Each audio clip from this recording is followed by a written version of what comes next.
I think that diversity in our community is one of our biggest strengths. And so making sure that everybody who lives here, regardless of what their income is, what their race is, what their certain circumstances in life, it has the opportunity to be successful and succeed. Okay.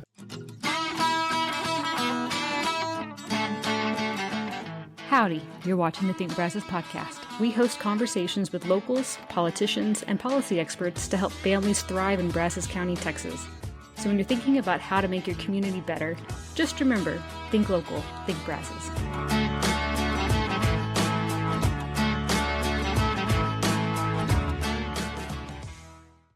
This is Jared Salvato. He is running for single-member District 3, correct? That is correct. Yes, sir. For the Bryan City Council. Jared, thanks for coming on the podcast. Absolutely. No, I was excited to be here. I know we had to move some things around, but excited to be here and sit down and get a chance to talk with you for a bit. Yeah, definitely. The first thing I wanted to ask that I usually ask most candidates that come on the show is, what made you, I guess, take the leap into jumping into city politics? You were probably on some boards and commissions. Correct. But, yes, sir. But what just kind of told you, yes, now's the time? Yeah.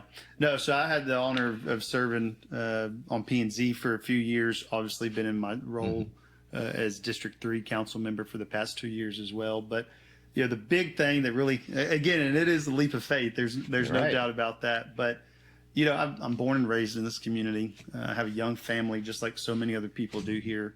And really, I just wanted to be involved and have some input and thought into the direction that our city was heading. You know, the people that came before us that have been on city council, we have a lot of who's who of who really kind of took this city by the reins over the past 20 years. And have really steered us in the right direction. And I just wanted to be a part of that trajectory. I think we've got some amazing things happening. And I think I bring also a lot to the table just with my experiences and banking and finance and other things. Yeah. Obviously, that's something we have to pay attention to. We have a budget that, just like anybody else in any other household does, right. The city has a budget that we try to work with and stay within. And so between my expertise and, again, just kind of the passion for this community and wanting to make it the best place for my family and anybody else's family that lives here, that was really what gave me the final shove over the cliff to jump out. So. And I should have asked you this before the last question is, in about a minute or so, if you have anything else to add about who you are and anything. Yeah, no, absolutely. So born and raised here. I graduated from Bryan High, class of 06, and then went on to get a degree in finance from Texas A&M, graduated in 2010. My very first job was with Citibank, and that particular position, the training for it was up in Manhattan. So I actually lived in Manhattan for close to a year. Expensive up there. I got very lucky. They don't have the program anymore, but they helped us with the housing and some per diem and stuff like that. So it was an incredible experience to live up there. I was ready to get back home to Bryan College Station, but like I said, had the opportunity to stay up there and learn a lot. And then kind of over the next 12, 15 years, have been involved in banking. Commercial lending is what I'm currently doing. Been in that role for close to 10 years now. But I work with small and medium, big-sized businesses and business owners to kind of help fulfill those dreams of theirs that they have. Is it like helping them start up a business, or is it kind of keeping them going? Sure, it's all the above. Startup is certainly a portion of it. As you can imagine, that's a little bit harder sometimes. We kind of serve in a role of maybe a little bit of an advisor on that. But we certainly work with startup businesses and are businesses that have been around for 50 years. But you know, again, grew up in this community, had the opportunity to be involved in a lot of different organizations, boards during this time. And it's just been a lot of fun, a lot of work, super busy, but, you know, it's been a lot of fun. Yeah. And so I'm looking to continue that. Okay. Let's talk about your campaign for a minute. I actually heard a commercial on a radio station this morning that you put out, and I think one quote in there was, "A Bryan not for one, but for all." Can you talk about what you mean by that, and how would Bryan accomplish that? Yeah, I'm glad to know the radio ads are out. I recorded it last week, so I'm glad to know they're out. But, you know, one of the best things about the city of Bryan is our diversity. I mean, we run every socioeconomic part of the graph. We have tons of different heritage and culture here. And I want to make sure that, that diversity and that culture is something that we get to celebrate, we all grow up and have the opportunity to work with people that might not look like us or might not be in these different circles. And that is just a real life, scenario. And I think that diversity in our community is one of our biggest strengths. And so making sure that everybody who lives here, regardless of what their income is, what their race is, what their certain circumstances in life, it has the opportunity to be successful and succeed. Okay. And so, I just want to do everything I can do to help that and bring in some housing diversity, different price points, as well as try to retain people here and help our community grow in every way possible. Habitat for Humanity's Faith in Action Pumpkin Patch is open the entire month of October, Sunday through Friday, 12 noon to 8 p.m., and on Saturdays from 10 a.m. until 8 p.m. The address is 2301 East 29th Street in Bryan. We've got plenty of fall photo opportunities, lots of unique pumpkins, and more, so we hope to see you there. Going into housing a little bit, I was looking at some numbers the other day, and it looks like the average, at least new home, is over 300,000 these days. And a rule of thumb that you're probably familiar with, the 3-year rule. Like, you need to have, typically a household needs to have, multiply their household income times 3, and that's more or less what you can afford. That number comes out to like 100,000 less than that, or 80,000. So clearly there's kind of a shortfall, at least with new homes, and then with existing homes, and the way the market is right now, there aren't a lot of people selling. Right. It's kind of a perfect storm when you think about it that way. You had a lot of people that either purchased new homes or refinanced their homes right during that COVID time when rates were way low. Really? So now you don't only have an inventory issue because you don't have those homes that would normally be being sold come back up on the market, but you also have the price of construction has gotten super high. And that boils all the way back down to the cost of land and the infrastructure that's associated with residential development. As you can imagine, greenfield development, which is a piece of raw dirt, is the most expensive type of development. You have to go buy the land, you have to bring the utilities, all the infrastructure there. We at the city, I believe there's a lot of different opportunities that are in front of us, that we can really try to focus on finding ways to get a more affordable housing. A lot of people think affordable housing, attainable housing is only in the form of a single family residence, a detached single family home. We're exploring more multifamily now, townhomes, condo projects, infill development where the infrastructure, the streets and all the underground's already there, is a huge help. So we're trying to find ways to incentivize our builders, our developers to focus on areas that aren't on the outskirts of town, that aren't new greenfield developments, trying to find ways to incentivize and revitalize what you've seen in downtown Bryan with other parts of the community. So that sounds like exciting stuff, and that developers hopefully would be interested in pursuing. We totally understand that especially what you call affordable housing, attainable housing, may not always look like the single family home. So, we're on the same page with that. Can we, at this stage, go into what the incentivizing might look like, or are you not at that stage? I don't know that we really pinpointed anything yet. We've kind of got a big sticky board right now, if you will, of ideas on finding ways. And this is the council? Not necessarily council, but staff. Staff with some input from different department heads and council, finding ways of, how, like I said, how do we bring those people into this community if they're not already here, to focus on some of these items. So we're brainstorming. We're at that phase, we're at the top of the funnel right now, if you will, on some of that.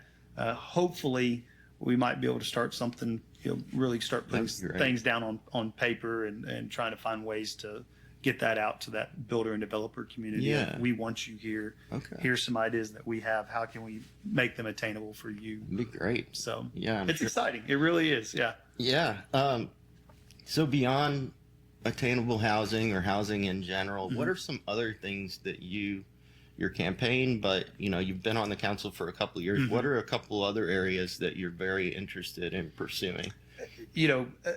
I think everybody can see what's been happening over the past 5 years. And again, we're continuing what the previous council had done before us, but we have a ton of economic development. And economic development's not just subdivisions and homes. It's new businesses. It's business owners coming in town. It's people taking their money and investing it into the community for an array of different businesses or organizations that are coming here. And so, obviously there's been a lot of big announcements. There's one that we're super excited about with a new high technology manufacturing company that could potentially be coming here. That's the supposedly like $10 A billion. $10 billion facility over the next 10 years that's going to bring, I think it's close to 3,000 jobs.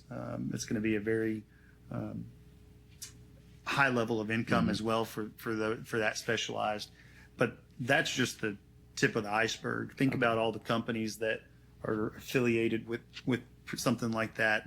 The ripple effect is almost limitless. You've got suppliers, you've got different manufacturing companies that everybody's going to be able to build off this. That's going to bring more jobs in the community, more high-paying jobs in the community. And that's just going to, a rising tide raises all ships. And so that's really what we're focused on, is responsible economic development. Not everything needs to be here in Bryan, but we want to make sure that we're looking at the things that are the best choice for this community and the people that live here. So I have wondered about that. I've seen quite a few economic development deals, both cities as well as the county. How do you strike that balance between trying to make sure that these good companies come and maybe over-promising sometimes? To me, that seems like that'd be a little difficult. Right. Certainly. So a lot of these economic development agreements are done via 380 agreement. I don't know if you're familiar with those. A little bit. It's more or less kind of a contract between the city and that company or that business owner of, here's what we're going to bring. Okay. And in exchange for, once we get established, we'll actually do some type of review or audit, how many people did they hire? If they're saying they're going to hire 100 people at an average salary of $65,000, how many people did they hire? What is that average salary? And so there's a vast options as to what that particular business owner or manufacturing company or whoever it is that is the counterpart of the 380 agreement might be interested in. Is it some type of tax abatement? Is it some type of incentive or something along those lines? And we're always going to have teeth in those 380 agreements, that if that person, that person doesn't do what they say, because again, those incentives are not necessarily direct, but an indirect taxpayer contribution, if you will.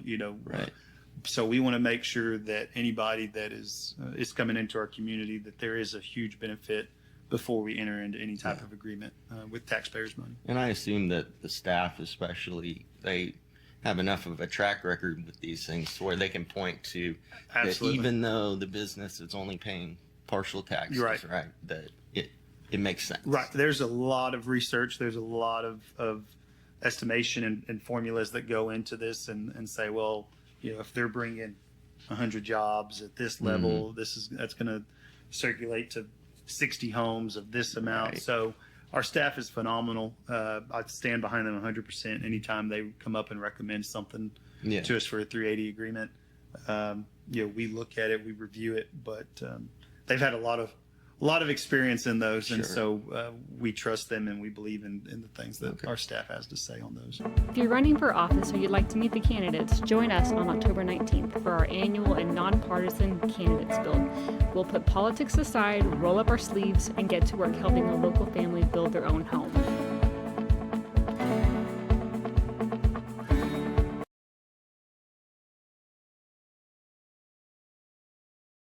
So let's talk real quick. I've asked a lot of the other candidates in the city council race this about public transportation and what your philosophy is on public transportation. There's been quite a bit in the news about Bryan and College Station having to pay more funds every year to be able to support the transit district, that sort of thing. Right.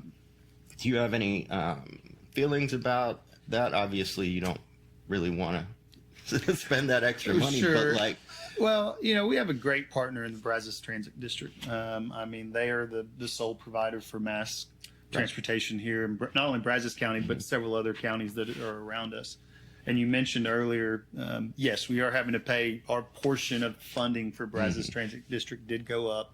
That has to do a lot with, I believe, and don't quote me on this, but we're now an urban area something like that. versus, and I don't think it was necessarily rural, but now that we're an urban area because of our population, there's some funding changes that happen at the state level that now the county or the cities have to help up with. Now that we're more of an urban district. So yes, we did have to fund a little bit more. But again, we have a great partner with BTD and I think it's a great thing. I mean, we got more and more people coming here every day. We are a 150-year-old city. Right. So even though there's been it's been a pain for all of us, a lot of new road construction going on. Right. We're hoping that helps relieve some of that traffic issues. We're putting in some safety metrics. I know the medians are a sore subject for some people. We're obviously working through that the best we can. But no, I mean, I think mass transit is the future.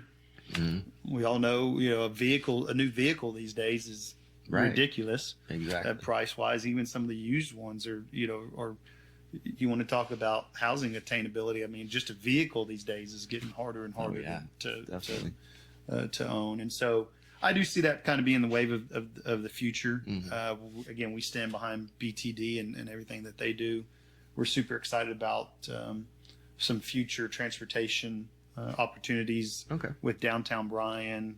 We're going to have kind of a trolley system that will stop at downtown. That was funding that we received through, I believe, a federal grant. So it's no money here locally. It's all coming from federal dollars. But I think we're purchasing 2 or 3 trolleys that are kind of be on a They're going to be like automatic. Where no one's I believe they'll be on. You'll have a driver. It'll be on wheels and everything, but it'll rotate from downtown Bryan to Midtown Park. I believe there's a stop at Century Square, and just kind of make that rotation. Cool. And so our goal there is to get as many people into our area as possible with downtown Bryan. We know we have going there. The future of Midtown Park, we want to have that, and so it's a people mover. We want to get those people into the city of Bryan. No, that's great. I know a few years ago, my wife and I took it wasn't a trolley. It was actually something that Bryan was doing with A&M on game days. Yes. And took it from downtown shuttle all the way to campus to the game. And I thought that was an awesome way to get around. And it's still running too. So that's still an option for people looking to go to the Aggie games. There is a free shuttle from downtown But it would be Bryan. kind of like expanding that, but not necessarily. Necessarily. Obviously, that's running during game weekends. This will. I don't know the exact days of the week and the hours, but it will be more of a, 7 days a week. Okay. Not necessarily 24 hours a day, but some type of like 9 a.m. to 10 p.m. type awesome. deal. Do you know if it's going to be something that would be affordable for low income? I believe it's going to be a free service. Yeah. Wow. Don't quote me on that. Okay. But I believe that, again, some of that funding that we got is obviously for the operations and maintenance of those trolleys. And so, again, I don't know if it will be. Something tells me I thought it was going to be a service that was provided for free. But if not, hopefully we can keep that as affordable as possible for anybody. Maybe you can fight for the free. Absolutely. Well, the free 99, right? Yeah, that's what we look for. So, is there anything else you wanted to tell your prospective voters before we sign off? And then how could they get in touch with your campaign or learn more about you? Yeah. So I'll handle the easy question first. Yeah. They can go to my website, jaredsalvato.org. Okay. You can also email me at salvato4bryan@gmail.com. Those are probably the best ways to get a hold of me. If you're interested in some more of the platform issues, those are also on my website. But the last thing I think I just want to be known is I've learned a lot in the 2 years that I've served in this role. I think we have a fantastic group of council members up there that love this city, that have expertise in certain areas, and we really do kind of work almost better. The synergy between all of us I think is great. And so I think right now, I don't want, you could say that Bryan's at a tipping point. We have the opportunity to do a lot of great things, but we still need the people to continue pushing that towards the finish line. And so hopefully my experience, and again, it's only been a short 2 years, but the learning curve is very steep, as you can imagine.